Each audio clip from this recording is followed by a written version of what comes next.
Kim Dae-hyun sits in his office. He's not working. He's listening to the silence of his home. It's his habit. The silence here is a precise instrument. It tells him more than the words of his subordinates. A click, quiet, metallic. The grandfather clock in the hallway striking 9.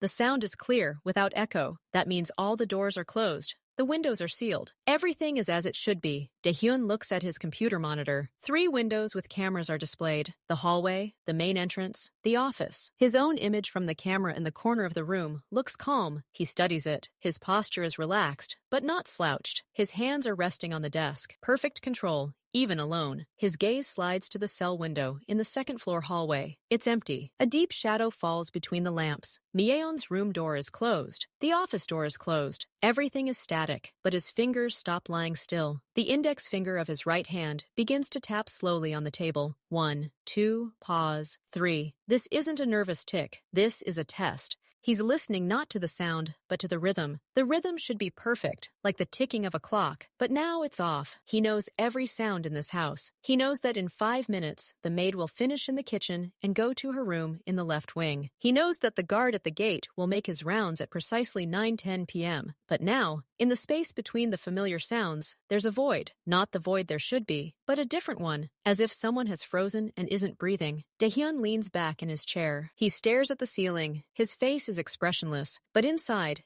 everything tenses. His mind, tuned to detect threats, has already received a signal. There is a threat. It's not on the screen. It's in the pattern disruption. The quiet evening is no longer quiet. It has become anticipation. Myeon opens the door. She steps out into the hallway. The light from her room falls on the dark parquet floor in a narrow strip, which immediately goes out when the door closes. She stands for a second, letting her eyes adjust. The hallway is long. To the right are windows opening onto the black sky. To the left are doors. Her room, the guest room, the dressing room, and at the very end is her father's office. She walks toward the stairs. She needs water. Her steps are silent in her thick socks. She passes the walk-in closet. And then it's not the sound that stops her, but the lack of it. There's a background hum in the house, the ventilation system, the distant hum of the refrigerator. Now that hum hasn't changed, but something drowns it out for a second. As if a large bird had silently flapped its wings in the next room. Myeon freezes. She doesn't turn her head. She stares straight ahead, but her attention is focused left, toward the end of the corridor. Her peripheral vision catches movement. Vague. A shadow crossing another shadow.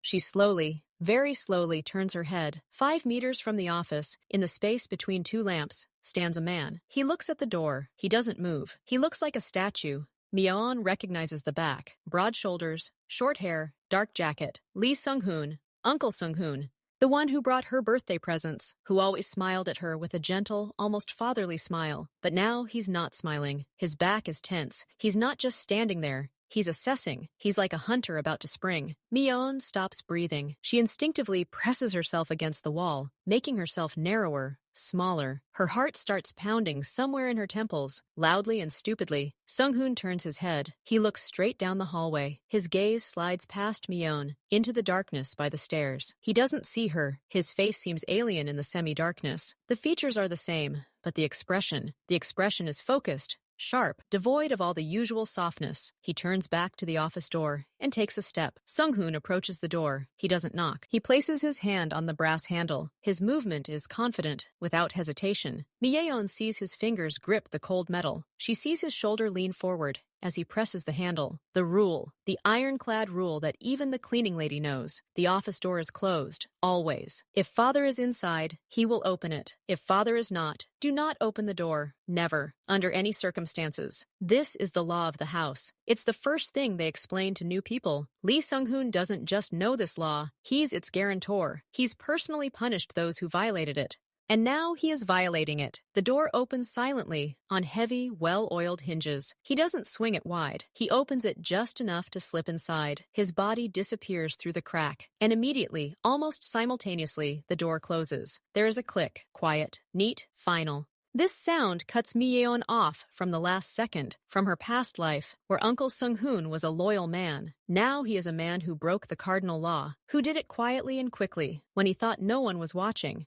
A chain of thoughts, cold and clear, instantly flashes through Myeon's mind. Father is not in the office. He is downstairs. Sung-hoon knows this, so he didn't go there for a meeting. He entered secretly. He has a reason to hide it. And the last, most important thought, father must know about this. Now, fear gives way to action. She doesn't scream. She doesn't run to the office door. She turns and runs to the stairs. Her feet carry her down the dark wood steps. She must find her father. She must tell him. Every movement she makes now is a response to that quiet click of the lock. She is the only witness, and she must report. Sung-hoon doesn't just close the door. He puts it back in place. Myeon sees this from the landing, where she retreated in horror. His hand, resting on the inside of the door, doesn't push it sharply. It guides. With a smooth, almost caring movement, he pulls the heavy panel until the frame and panel meet in a perfect line. Only then does he release the handle. His eyes held not contemplation, but a statement. The stage has been accomplished. That look, that gesture, careful, professional, devoid of any haste or hesitation, says more about Myeon than if he were running or looking around like a thief. This isn't a mistake, not a momentary weakness. This is a planned action. A man who has just broken the cardinal taboo behaves as if he's just completed an important, difficult task and done it well. This moment, the precise movement, the cold satisfaction on a familiar face, froze her in utter horror. It was worse than a scream, worse than a threat. It was quiet proof that the world had turned upside down, and she was the only one who saw it. The ice that had formed in her chest at the sight of this gesture suddenly melts, turning into a surge of pure adrenaline. There are no thoughts. There is only an impulse, ancient and irrefutable. Prevent your own. Her feet move without her even thinking. She pushes off the stair railing, turns, and runs down. She doesn't walk. She doesn't sneak. She runs. Her soft toes glide along the polished wood of the steps, and she grabs the railing to keep her balance as she turns. Her breathing becomes loud and harsh in her ears, drowning out the ticking of the clock. She flies past the mirror in the hallway, catching a glimpse of a distorted, pale face with huge eyes. She doesn't look at the camera hanging on the ceiling. Her entire world has narrowed to one task, finding her father. She knows where he is, the wine cellar, the basement. He said he'd pick out a bottle for dinner. She bursts into the dark hallway leading to the service areas and grabs the handle of the heavy oak door with all her might. It doesn't give way immediately. For a moment, panic grips her. What if he's not there? What if Sung-hoon had calculated things differently? She pushes the door hard with her shoulder. The door swings open, hitting the stop. The bright, cold light from the spotlights illuminating the shelves of bottles hurts the eyes. In the center of the small room, his back to the door, stands Dahyun. He holds a bottle of Bordeaux in his hands, studying the label. He turns at the noise. His face is calm. Only his eyebrows are slightly raised in surprise. Myeon! What's happened? Dad! Her voice is hoarse, breaking. She catches her breath. To your office! Sung-hoon! Her words are jumbled. She gulps and blurts out the most important thing, squeezing a clear command out of her panic. Look at the cameras! Now! They came into the office. You weren't there, but he came in and closed the door. She watches the last hint of distraction fade from her father's face. His features don't distort with anger or surprise. They simply change density, become harder, heavier. His gaze, which a moment ago had been absent-mindedly glancing at the label, now focuses on her with such intensity that it seems to her he's scanning not only her words, but every muscle in her face, the pulse rate in her neck. He silently places the bottle on the nearest shelf. The movement is precise, economical. He doesn't ask, "Are you sure?" He doesn't say, "It can't be." He accepts the information as fact, as a report. "Show me," he says in one word. His voice is quiet, but there is no softness in it. It is a voice that has switched to another mode. He passes her into the hallway, and she runs after him. Now behind him, he moves quickly, but without fuss. His footsteps echo across the marble floor of the basement with a crisp, quick thud. They climb the stairs. He doesn't look at her, doesn't ask questions. He's already working. Entering the hall, he turns not into his office, but into a small room behind the stairs, the hairdressing room, where monitors display a column of images from all the cameras. He sits down in front of the screens, his fingers already on the keyboard. When? He asks, not taking his eyes off the screens, where empty corridors and rooms stand frozen. 2 minutes ago, maybe 3, she breathes, standing in the doorway and clutching the frame to keep her hands from shaking. He calls up the archive, rewinds, finds the right camera in the second-floor corridor, presses play. On the screen, an empty hallway. Then she enters the frame, exits the room, and freezes. Then he appears. Sung-hoon. They both watch as the figure on the screen approaches the door, looks back, and disappears behind it. The recording is silent, but they both seem to hear the click of the lock. Dae-hyun doesn't move. He stares at the frozen image of the closed door. His face on the monitor is illuminated by a cold blue light. There's no anger or disappointment in his eyes, only absolute, chilling clarity. The verdict has just been passed, and he saw it with his own eyes. The blue light from the monitors casts icy reflections across Kim Dae-hyun's face. He stares at a frozen frame of his office's closed door. The time on the recording reads 9:07 p.m. Just 7 minutes ago. He doesn't say a word. He doesn't move. Only his eyes,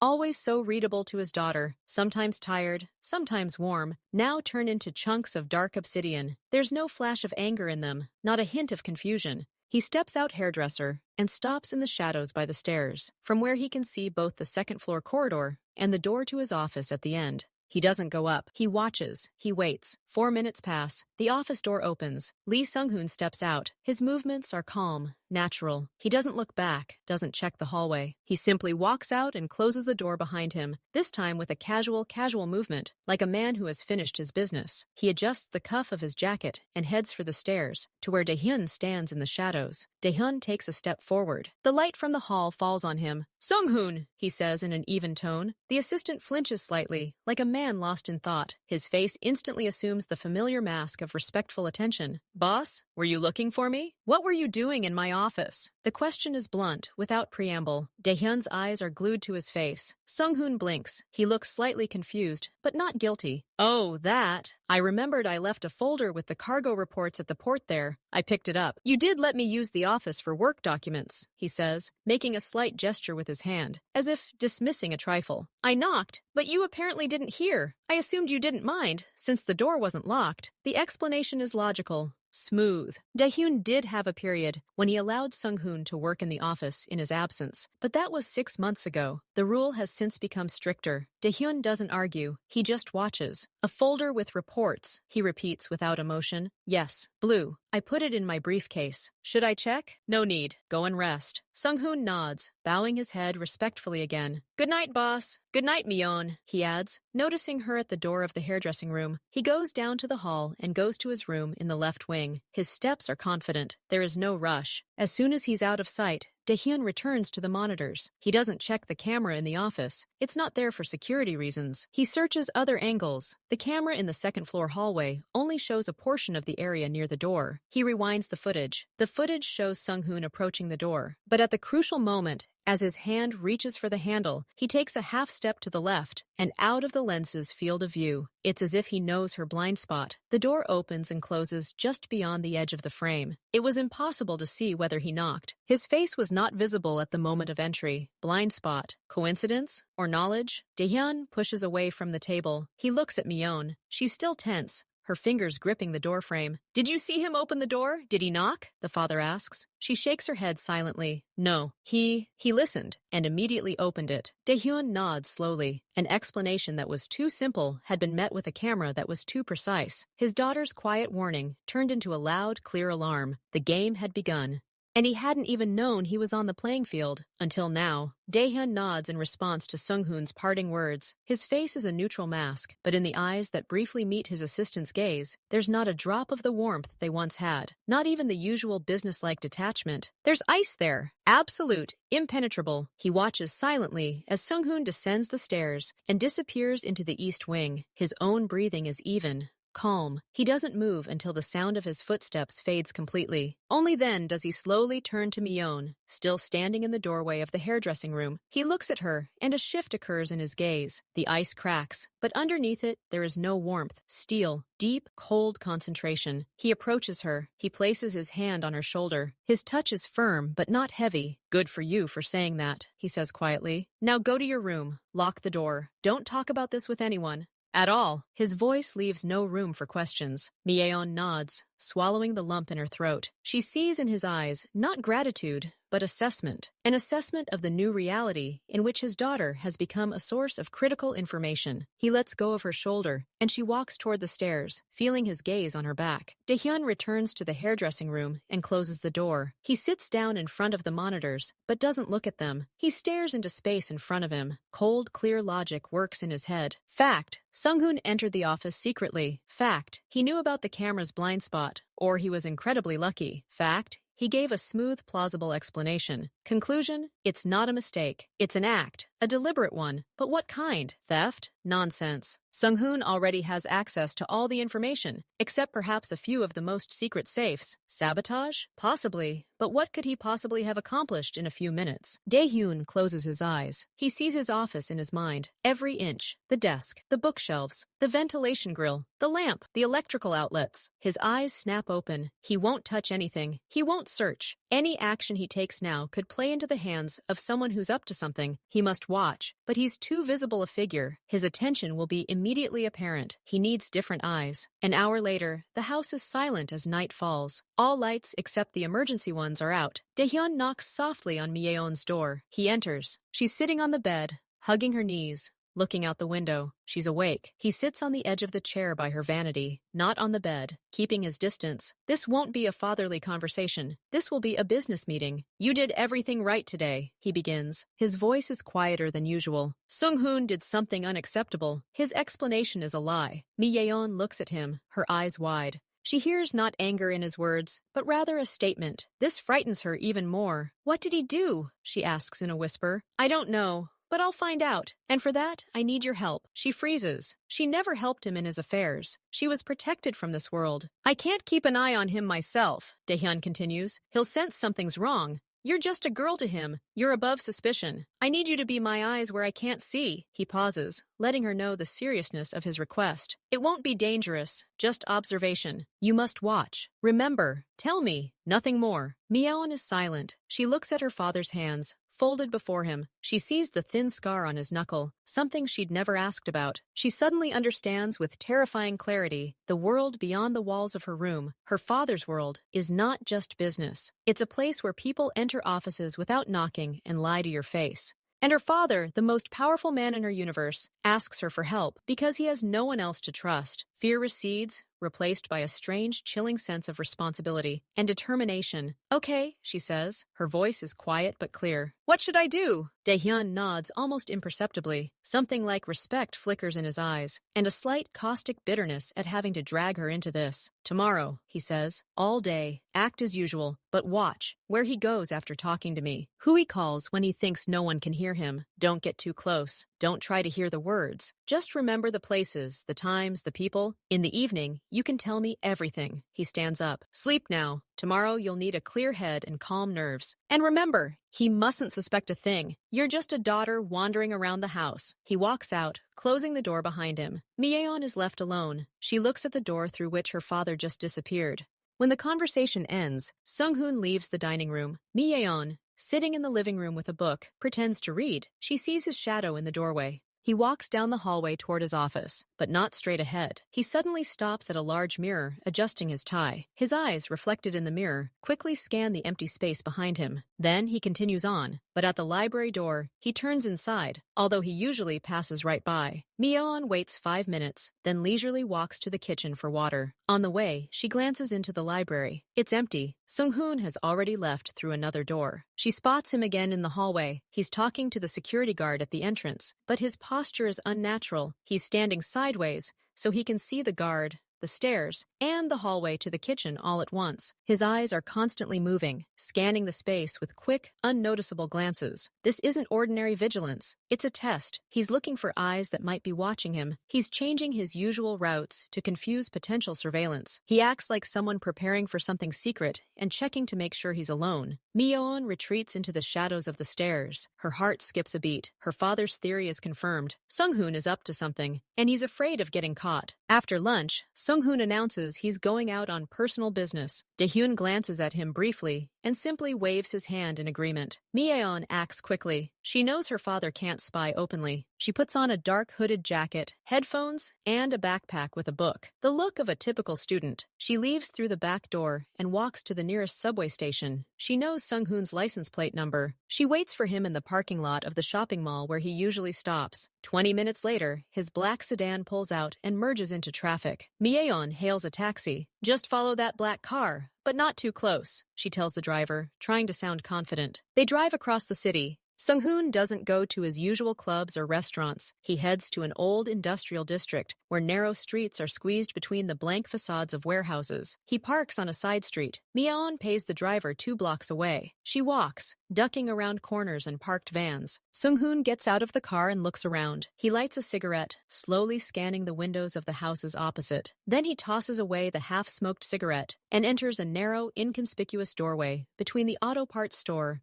and a closed garage. A faded sign hangs above the door, Café Dawn. The windows are painted over with dark film. Myeon has never heard of this place, and Sung-hoon, a lover of expensive coffee shops with river views, is clearly a stranger here. Myeon waits for 5 minutes at the kiosk across the street, pretending to choose gum. Then she approaches the cafe door and quickly steps inside. The air smells of old oil and cigarette smoke, despite the ban. Inside, it's dimly lit, and soft blues music plays. An elderly bartender dozes behind the counter. There are only 3 tables. 2 are empty. Behind the third one, in the very corner, with his back to the wall, sits Sung-hoon. Opposite him is another man. Myeon, without stopping, walks to the far end of the counter, as if looking for the restroom. She sits down on a high stool facing the wall and pretends to look at her phone. In the angled mirror behind the counter, she sees the reflection of their table. The stranger is a man of about 50, with gray hair cut short at the temples. He has a heavy, square jaw and a habit of rubbing the edge of the table with his thumb. He is wearing an expensive but unfashionable suit. He speaks without smiling. His face is serious, businesslike. And suddenly, a memory clicked in Myeon's mind. She'd seen that face. Once,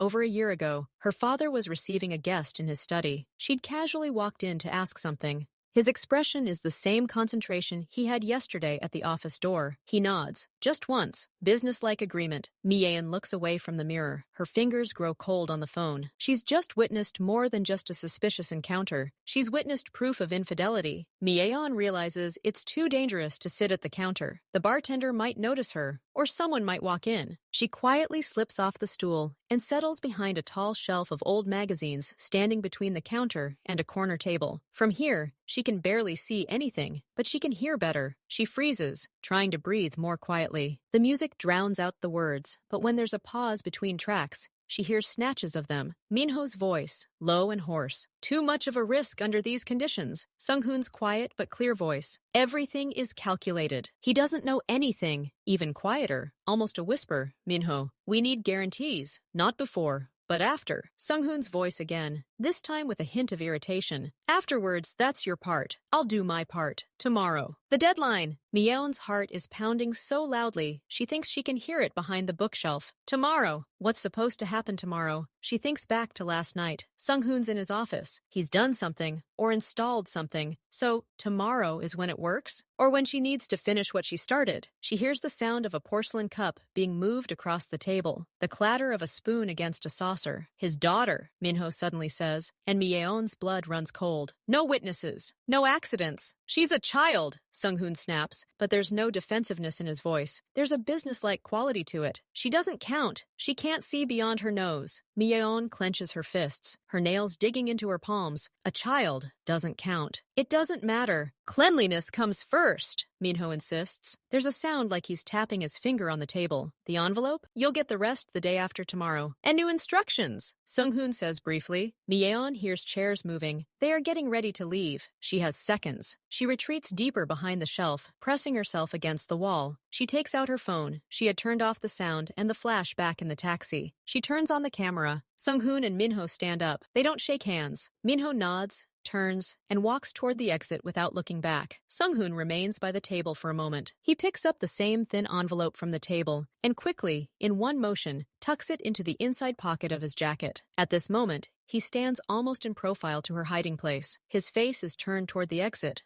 where Minho disappeared. There's neither joy nor anxiety on his face. There's a weary determination, that of a man who has made a difficult but necessary choice. Mi-yeon picks up her phone. She takes 2 photos. The first is a wide shot of Sung-hoon in this dirty cafe at a table. The second is a closer shot of him hiding the envelope. The screen shows his hand near the slit in his jacket and the corner of the envelope. He turns to leave. Mi-yeon immediately lowers her phone and presses her back against the wall, covering her face with her hood. She hears his footsteps. They pass the bookcase without slowing. The door opens and closes. She waits, counting to 30 at a rapid pace. Then she peers out cautiously. The cafe is empty. The bartender is dozing again. She steps outside. The air feels icy after the stale atmosphere inside. In the distance, she sees Sung-hoon's black sedan pull out of an alley. She walks in the opposite direction, toward a busy street where she can hail a ride. Her fingers clutch the phone in her pocket. It holds more than just suspicions now. It holds proof. She returns home long before dinner. Her father is in his study. She knocks and enters uninvited. Dae-hyun sits at the table. He looks at her. And from her face, from her wide eyes, he understands everything. He silently moves the keyboard aside, making room for her. Mi-yeon places her phone on the table. Her fingers tremble. She opens the gallery and scrolls to 2 photos. Then she turns on the recorder and pauses the conversational snippets. She doesn't comment. She simply points to them and turns on the sound. Dae-hyun leans down. He looks at the first photo. His expression doesn't change. He studies the cafe's decor,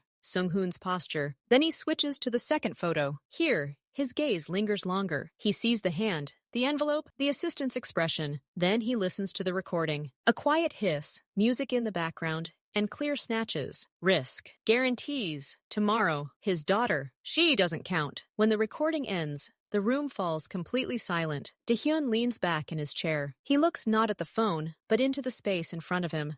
There's no anger on his face, no fury or disappointment. There's only a cold, crystal-clear understanding, like a chess player who's spotted his opponent's previously hidden combination and instantly understood its entire structure, all its implications. He nods slowly, as if confirming his worst suspicions. His eyes go blank, like lenses that have lost focus. He sees not the room, but patterns of betrayal, moving forces, cause and effect. He says finally, one word, a quiet, icy sentence. Now everything is clear. He takes Mi-yeon's phone, connects it to his computer with a wire, and copies the files. His movements are automatic, precise. You're not doing anything anymore, he says, not looking at her. Forget about it. Act as usual. Sung-hoon mustn't suspect a thing. Not a single hint. He returns the phone to her. Go. And thank you. His gratitude sounds dry, like an official report. He's already left her. His thoughts are already there. In the tomorrow Sung-hoon mentioned, he's already plotting a countermove. And now he has everything he needs. The truth frozen on the screen turned out to be worse than he could have imagined. But now, it's his weapon. Dae-hyun does nothing. The evening passes as usual. He has dinner with Mi-yeon and asks about her plans for school. His demeanor is impeccable, calm, slightly detached, as always lately. Later, when Sung-hoon arrives with his evening report, Dae-hyun greets him with his usual reserved politeness. He even does something he's never done before, offers him brandy. Not the best bottle, but a simpler one. A gesture that speaks not of particular trust, but of relaxed formality. He listens to the transportation report, nods, asks a few clarifying questions. Everything is as usual, but now he looks at Sung-hoon with different eyes. He sees the slight tension at the corners of his mouth when he talks about next week's routes. He notices how his assistant's gaze lingers for a split second on the table, under which he hid something yesterday. Dae-hyun doesn't check. He doesn't hint. He gives Sung-hoon what he needs most now, a sense of security. The illusion that his secret visit has gone unnoticed, that his explanation has been accepted, that the plan is working. Sung-hoon's departure, Dae-hyun doesn't go to check the office. He calls on a phone that isn't used for regular conversations. He says only a few sentences.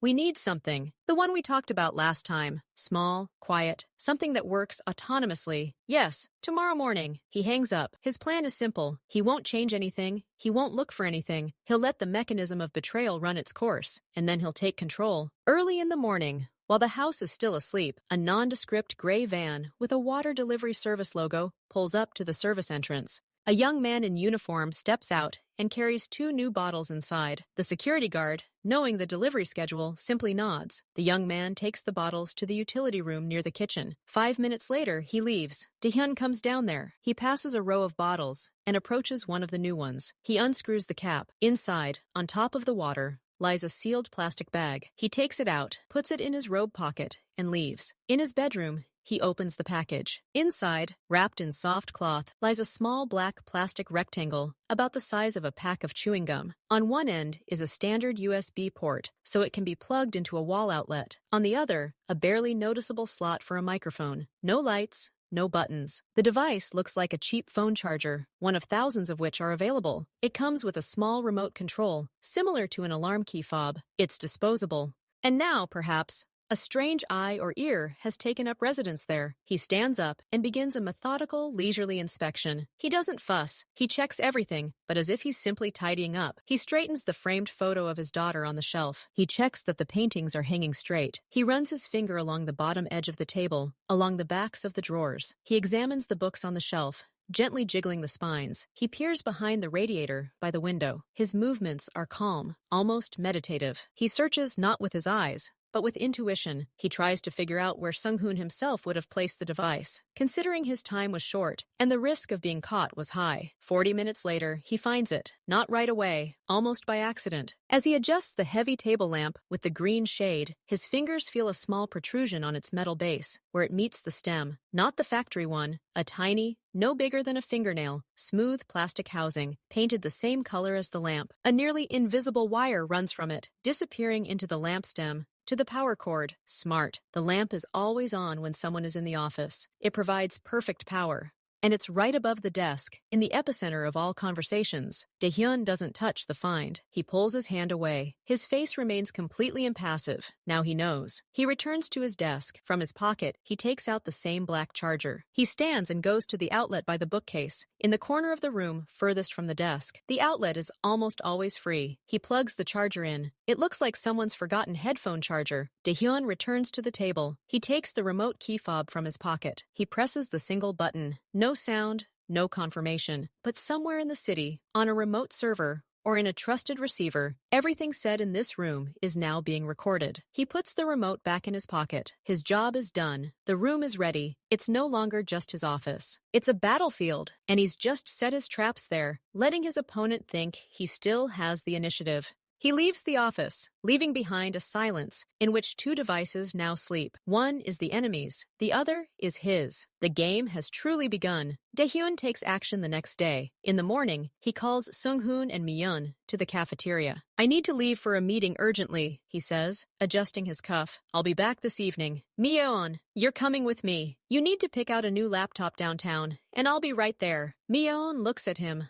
hiding her surprise. They hadn't discussed buying a laptop, but she nods quickly. Sung-hoon listens attentively, his face wearing his usual professional concentration. "Do you need an escort?" he asks. "No, you'll stay here. Expect a call from the boatyard. They need to confirm the details of the new vessel. Wait and call me back personally." Dae-hyun looks at him directly. "This is important. Stay in touch. It's the perfect trap." The assignment sounds urgent and significant. It demands Sung-hoon's presence in the house and on the phone, but the very fact of a call from the shipyard is unpredictable. It could arrive in a minute, or it could take 3 hours. Sung-hoon has a legitimate excuse to stay, and at the same time, a window of indefinite time, during which he'll be left to his own devices. Sung-hoon boasts, "Got it! I'll be here." Half an hour later, Dae-hyun and Mi-yeon drive away in a black SUV. Mi-yeon glances in the side mirror. She sees Sung-hoon standing by the front door, then slowly turns and walks inside. She looks at her father. He's driving, his face calm. "Are we really going to get the laptop?" she asks quietly. "Actually, we're going to the office on the other side of town, and we'll spend 3 hours there," he answers just as quietly. Give him some time. Silence falls in the house. The servants are in their wing. Guards are at their posts outside. Sung-hoon is alone in the main building. He waits for 15 minutes. Then he goes up to his room on the second floor. A few minutes later, he comes out. He doesn't go to the living room or the library. He moves down the hallway toward Dae-hyun's office. This time, he doesn't stop at the mirror. He already checked the area yesterday and this morning. He's as sure he's alone. His steps are almost silent on the carpet. He approaches the door, stops, listens. Complete silence. His hand reaches for the handle. The movement is precise, swift. He turns it, pushes the door open, and steps inside, immediately closing it behind him. He doesn't turn on the light. The office is dimly lit, the curtains partially drawn. He stands for a second,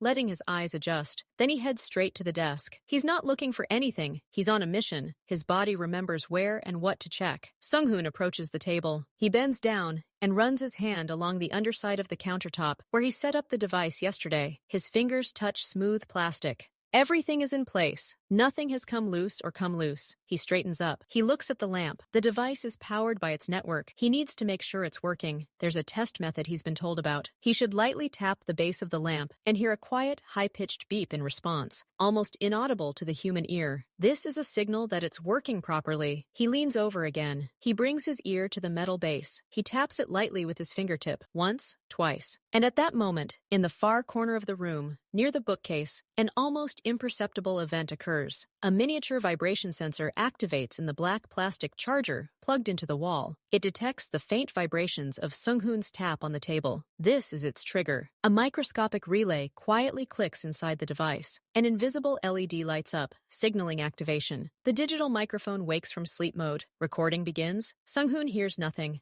His own device doesn't beep. Perhaps there's a glitch. Perhaps he's just imagining it. He frowns and knocks again, louder, and in the socket, the device is already recording. It's recording the sound of his slaps on the table, his concentrated breathing, the squeak of his shoes on the floor. Sung-hoon straightens up. He looks at the lamp with mild irritation. Then he shrugs. The device could have been delayed, or the beeping really was there and he didn't hear it. The main thing is that it's physically there. That means it should work. He takes one last look around, making sure nothing has been disturbed. Then he turns and leaves the office just as quickly and silently, closing the door. He leaves, confident that his plan is in place. He doesn't know that he has just, with his own hands, triggered the device that will destroy him. The click in the silent office wasn't the beep of his transmitter. It was a trap sprung, and now the recording is in progress. Sung-hoon doesn't leave right away. He stands in the dimly lit office, assessing his work. His eyes have adjusted to the darkness. He sees the desk, the chair, the outline of the shelves. Everything is as it was. He runs his hand under the tabletop again, checking the device's fastening. The plastic housing fits snugly against the wood. There's no slack in the wire. Everything is secure. He thinks for a second. Tomorrow at the meeting, Park Min-ho will ask about proof of operation. He'll need a signal that the device is active and transmitting. Sung-hoon decides to add insurance. From his jacket pocket, he takes out a small metal object,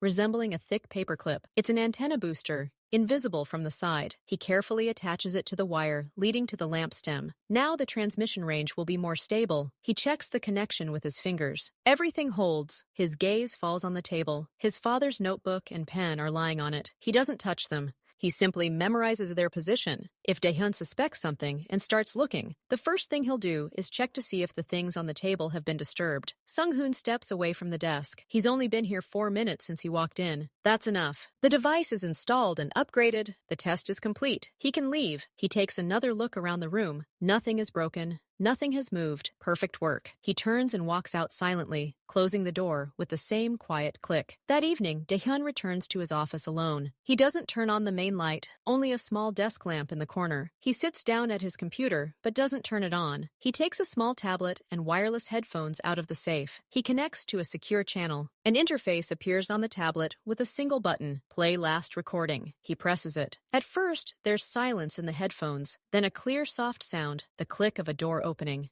On the sounds of editing, he now has more than just suspicions. He has audio evidence that Sung-hoon didn't just walk into the office. He was there installing something, securing it, checking it. And he considered his work complete. Done. Daehyun saves the recording in several encrypted vaults. He turns off his tablet. He looks at the lamp on his desk. Now he knows exactly what's there, and he knows that whoever installed it has already marked the task as complete. Later, when the lights go out in the house, Daehyun enters Myeon's room. She sits by the window and waits. He sits down in a chair. He looks at her. Well? He asks in one word. Myeon folds her hands in her lap, her face serious. He left 20 minutes after you left. From his room. He went straight to the office. He entered quickly. She pauses, remembering the details. The time inside was 4 or 5 minutes, no more. He came out calmly, walked at a normal pace. He smiled. Daehyun nods slowly. Were you smiling? Yes, not very much, just the corner of his mouth, like he was pleased. Then he went to the cafeteria,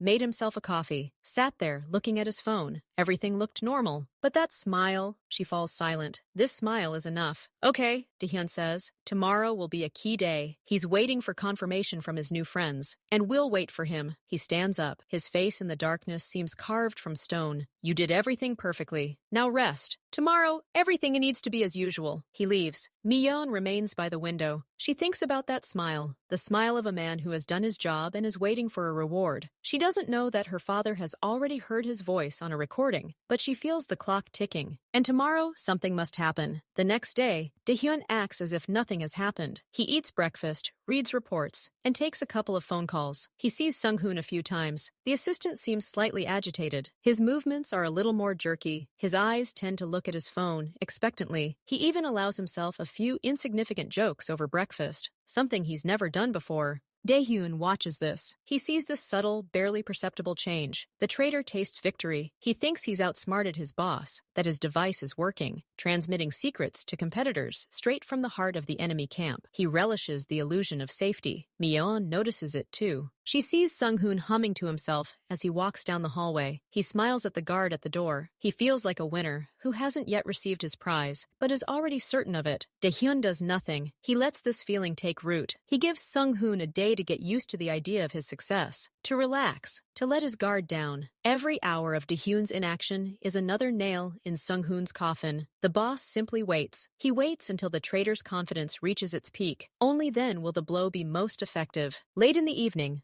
when the house has already plunged into the silence of the night, Daehyun takes action. He calls Sung-hoon on the intercom. Just one ring. Sung-hoon picks up almost immediately. Boss? Come to the office, right now! Urgent matter! Daehyun says in a flat, colorless voice, and hangs up. He doesn't explain. He doesn't give time for questions, just orders. In his room, Sung-hoon pauses for a second. Urgent? In the evening? That's not Daehyun's style. A chill runs through his body. But then he remembers. The device is working. He checked. Perhaps it has something to do with the information they've already intercepted, or with tomorrow's meeting with Minho. He quickly straightens his jacket, swallows, and leaves. He climbs the stairs. The second-floor corridor is lit only by the night lights. The office door is slightly open, a narrow strip of yellow light streaming through the crack. It's usually closed. Sung-hoon stops in front of her. He takes a deep breath, composes himself. Then he knocks. Come in! Daehyun's voice comes from inside. Sung-hoon enters. The office is lit only by a desk lamp. I was checking something too,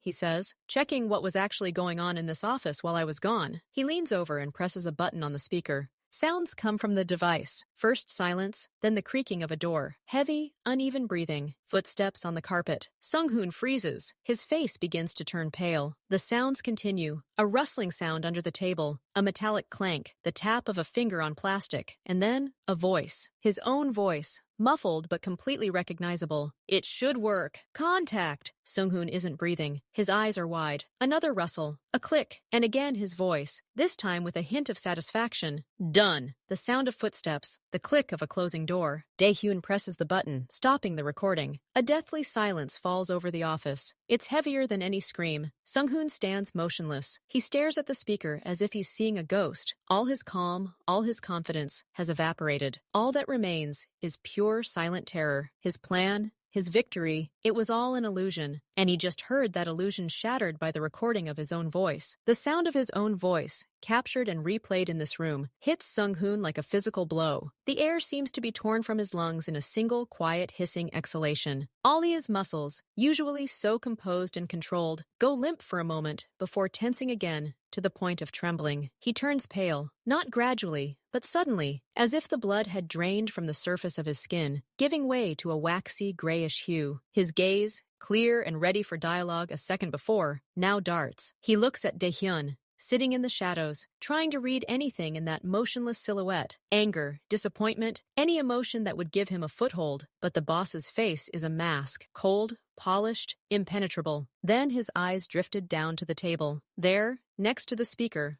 lay a small, nondescript black object. A charger! The same one he'd seen here yesterday, plugged into the outlet by the bookcase. He'd noticed it out of the corner of his eye, his mind, busy with its mission, registering it as an insignificant detail of the decor, someone else's forgotten possession. He didn't attach any significance to it. Now he looks at her, and his mind builds a chain with terrifying clarity. It wasn't charging. It was his yawn, his mistake. While he was setting up his device under the table, another one was already working in the room. While he was checking the connection, his own words, his breathing, every rustle were already being recorded. He had fallen into a trap he hadn't even thought to look for because he was sure he was a hunter. He looks at Dae-hyun again. His lips try to form a word, an excuse, a plea, but nothing comes out. Only a slight, telltale tremor at the corner of his mouth. His hands, hanging by his sides, curl into powerless fists, his nails digging into his palms. But even this pain seems distant, unable to break through the rising wave of panic. He stands in the center of the room, under the soft light of the lamp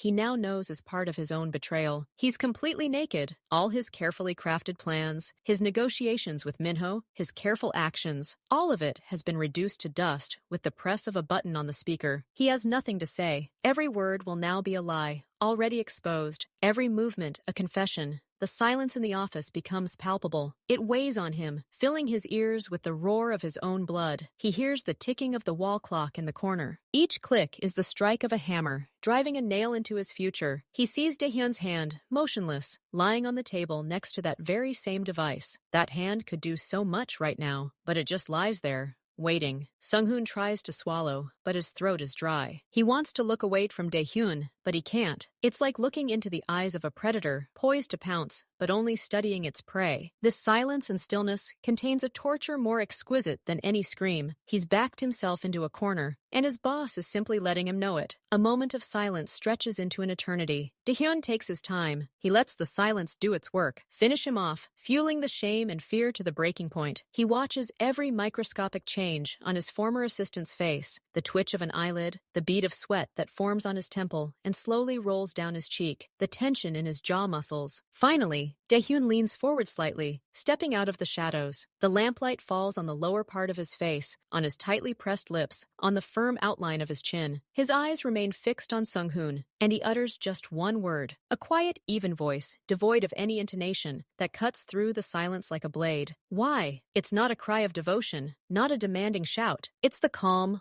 almost clinical question of a researcher confronted with an inexplicable phenomenon. This word encapsulates the full weight of their long-standing relationship, all the trust they've placed in them, all the work they've done together. And it sounds like a death sentence to it all. The word hangs in the air, awaiting an answer that doesn't come. Sung-hoon flinches, as if he's been slapped. His eyes fill with unspoken agony. Why? This question contains all the others. For what? What were you missing? Who did you betray? He opens his mouth. The breath escapes his lips in a hoarse, broken sound. But it's not speech yet. It's the harbinger of collapse. He tries to gather his thoughts, which have scattered like shards of a mirror. He wants to say something about money, about pressure, about fear, about temptation. But all these explanations suddenly seem petty, pathetic, trivial, next to this simple, all-encompassing why.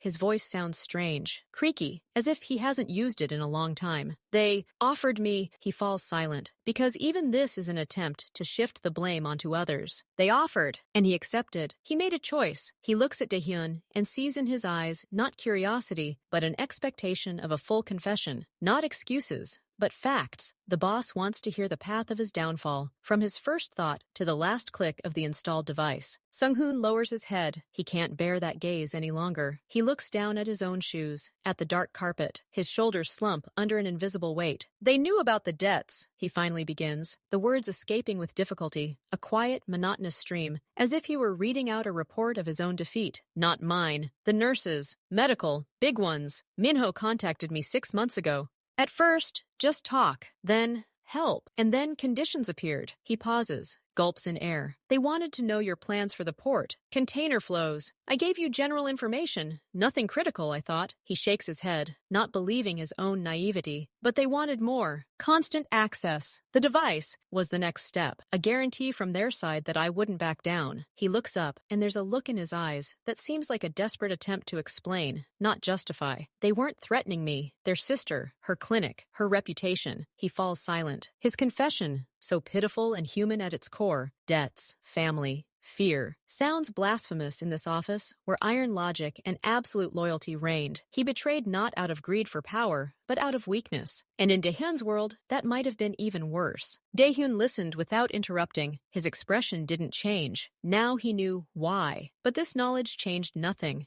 The fact of betrayal didn't dissolve. It merely acquired a motivation, understandable, almost banal, and therefore definitive. Sung-hoon's words, quiet and broken, hung in the air, filled with the scent of old wood and wax. He laid it all out, unvarnished. The story of how Park Min-ho, Dae-hyun's old enemy, had found his weakest spot. Not himself, but his sister. Her husband, a doctor, had gotten involved in risky financial schemes and left behind not only debts, but also a shadow over her private clinic. The threat wasn't violence, but quiet, bureaucratic destruction, inspections, license revocation, public scandal. Min-ho offered a solution, and then conditions. At first, just information, nothing special, then more, and then a demand to install the device. In exchange, not only debt relief and protection for the clinic, but a place in the new structure. Once Dae-hyun's old guard was pushed aside, Sung-hoon was envisioned a future where he wasn't a right-hand man, but an independent leader. And he, cornered by debt and fear for his family, allowed himself to be convinced. He thought he was being cunning, balancing on the edge, in control. He believed his plan was his shield. I thought I could stop when her problems were solved, he whispered, staring into space, that I was simply taking resources from them and giving back only what wouldn't truly harm you. They said you were too conservative, that it was time to move on, and that they just wanted parity. His voice broke. He himself heard the childish naivety of his excuses. He, an experienced man with a proven track record, had allowed himself to be duped by flattery and false guarantees. He had betrayed not at gunpoint,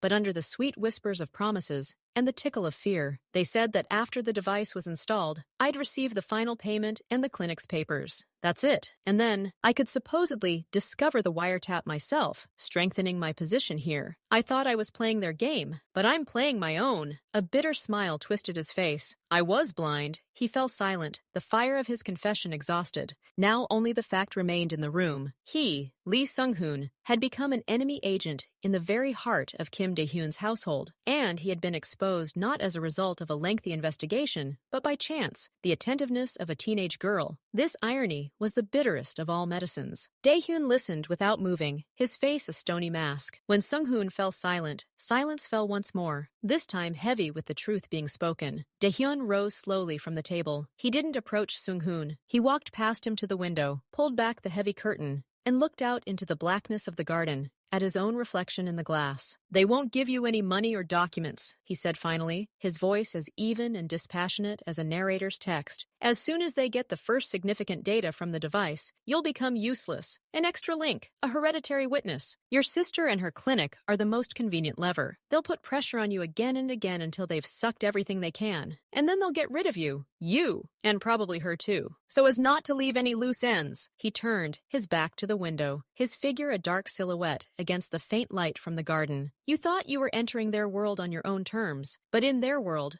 there's only one role for someone like you, expendable. You betrayed your home, thinking you'd be given the keys to someone else's. But they don't build other people's homes for traitors. They dig holes in them for them. Sung-hoon stood with his head bowed. Every word Dae-hyun said struck home, confirming his deepest, most subconscious fears. He hadn't just made a mistake. He had signed his own and his sister's death warrant by trusting the executioners. What are you going to do? He breathed out, without looking up. Dae-hyun slowly returned to the table. He sat down, picked up the same black device, the charger, and twirled it in his fingers. I'm not going to do anything to you, he said, and for the first time his voice sounded not icy silence, but a heavy, final weariness. You've already done everything to yourself. He put the device back. Tomorrow morning, you'll write a letter of resignation due to health reasons, family circumstances. You'll receive your full pension, accumulated over all the years. No one will hear from me about your real reasons. To everyone here, you will remain L and Sung-hoon, a loyal assistant struck down by a family illness. Sung-hoon raised his head, a spark of incredible, painful hope blazing in his eyes. Mercy? Spare? But Dae-hyun immediately put it out. You'll leave. Far away. Anywhere. But know this. Your name in this city, in this business, will be erased. Forever. Not a single door you knew will open for you again. Not a single phone will answer. You'll become a ghost. You thought you were playing a big game, Sung-hoon. Now you won't have a game at all. You'll simply live with what you've done, every day, with the thought that your sister owes her salvation not to your cunning, but to my indulgence. And with the understanding that if you ever open your mouth or try to contact someone from the past, or even show your face on the horizon, this fragile security will crumble. And this time, I will not interfere. He paused, letting each word sink in. You wanted independence? Now you have it. Complete, and the full price for it. You will be free from my rules, and from the protection of my walls. Alone, with what you have left. This is your true price. Live with it. Daehyun leaned back in his chair. The conversation was over. He hadn't raised his voice once. He hadn't made a single threatening gesture, but the sentence he'd pronounced was more terrible than any reprisal. It didn't take a life. It took an identity, a reputation, a belonging. It left a void that would have to be filled with long years of silence and solitude. It was a lesson taught not by anger, but by the cold, merciless logic of consequences, and Sung-hoon understood it without a word. The next morning, the house awoke as usual, but the silence within was different. Mi-yeon entered the kitchen earlier than usual. She sat at the table by the large window overlooking the garden. A cup of half-finished tea stood before her, steam rising in a thin stream and evaporating in the cool air. She looked at the familiar sight, neat paths, pine trees, a fountain that hadn't been turned on yet. Everything was the same as yesterday, the day before, a month ago, but her eyes saw differently now. She saw more than just a garden. She saw the perimeter. She saw the shadow of the high fence, the angle of the cameras on the lampposts. She automatically noted that the guard at the east gate was standing at his post, but his posture was a little more collected than usual. She lifted the cup to her lips. The tea was the same brand as always, but the taste seemed flat, as if all the nuances had vanished with the previous evening. She heard no noise from the staff quarters on the other side of the house. Usually at this time, there would be muffled voices, the clatter of dishes, and footsteps. Today, there was only silence, deaf, wary. The door to the dining room opened, and the elderly housekeeper, Mrs. Kim, entered. She carried a tray of fresh fruit. Her face, usually kind and calm, was stern, her eyes downcast. She silently placed the tray on the table, nodded to Mi-yeon, and left just as silently. Not a word, not the usual question. How did you sleep? Everyone knew, or guessed, and they were afraid to say anything extra. Mi-yeon took the apple but didn't eat it. She simply turned it over in her hands, feeling the smooth, cool skin. Her thoughts were up there, in her father's study, and in the empty room, in the left wing, the door to which was now locked. Daehyun stood in his office. He looked out the window at the same garden as his daughter, but his gaze was directed inward, at the room's reflection in the glass. On the table in front of him lay two objects. The first was the same black charger. The second was the small, elegant, spider-like casing of the device the security specialist had removed from under his desk the night before. Both devices were dead. The batteries had been removed, the microchips physically destroyed. He felt neither anger nor triumph. There was only a cold, clear emptiness, like after a complex surgery, when the tumor has been removed, but the body is weakened and vulnerable. He thought about Sung-hoon. At 5 in the morning, that man was no longer in the house. He'd left through the back door with one suitcase. He'd been taken to a distant train station. Where he went was unimportant. What mattered was that he was no longer here. His story in this house had ended quietly, as it had begun so many years ago, but the aftertaste from that story would remain forever, a scar on trust that would never fully heal. Daehyun turned from the window. His gaze fell on the chair by the table where Sung-hoon always sat during reports. It stood slightly to the side, unmoved since the previous evening. Daehyun walked over, grabbed the backrest, and with a precise, powerful movement, placed it in its usual spot, right next to the edge of the table. The furniture fell into place. The people, however, did not. He sat down in his chair. He turned on the computer. The usual work windows lit up on the screen. Logistics, finance, reports. The world went on. The threat had been neutralized, but the rules of the game had changed. He knew he had to be doubly careful now, that he could only trust the system, not people. That his daughter, having accidentally found herself at the epicenter, would no longer be able to view this world with her former naive eyes. He had unwittingly drawn her in, and now he had to think about how to protect her in this new, harsher world, the boundaries of which she had only just learned. He made the first call. His voice was businesslike, calm. Yes, it's me. Schedule a security audit of the entire perimeter and the interior, a full one, next week. And find an acoustic scanning specialist. Yes, full time. He hung up. Work continued. The house stood still. The silence outside was deceptive. Vigilance had now settled permanently within him, cold, intelligent, and restless. He had lost his right arm, but he had survived. And now his grip would become stronger. Downstairs, Mi-yeon finally sipped her tea. It was almost cold. She set the cup down on the saucer. The sound was soft, but in the new silence it rang out clearly, like a period at the end of a long and terrible chapter. She stood, walked to the window, and looked up at her father's study. She knew he was there, and she knew that from this day on they would both bear the burden of this knowledge, of how easily loyalty crumbles, and the price one must pay to restore it. The silence wasn't peace, it was memory, and a promise that such a mistake would never be repeated. Never.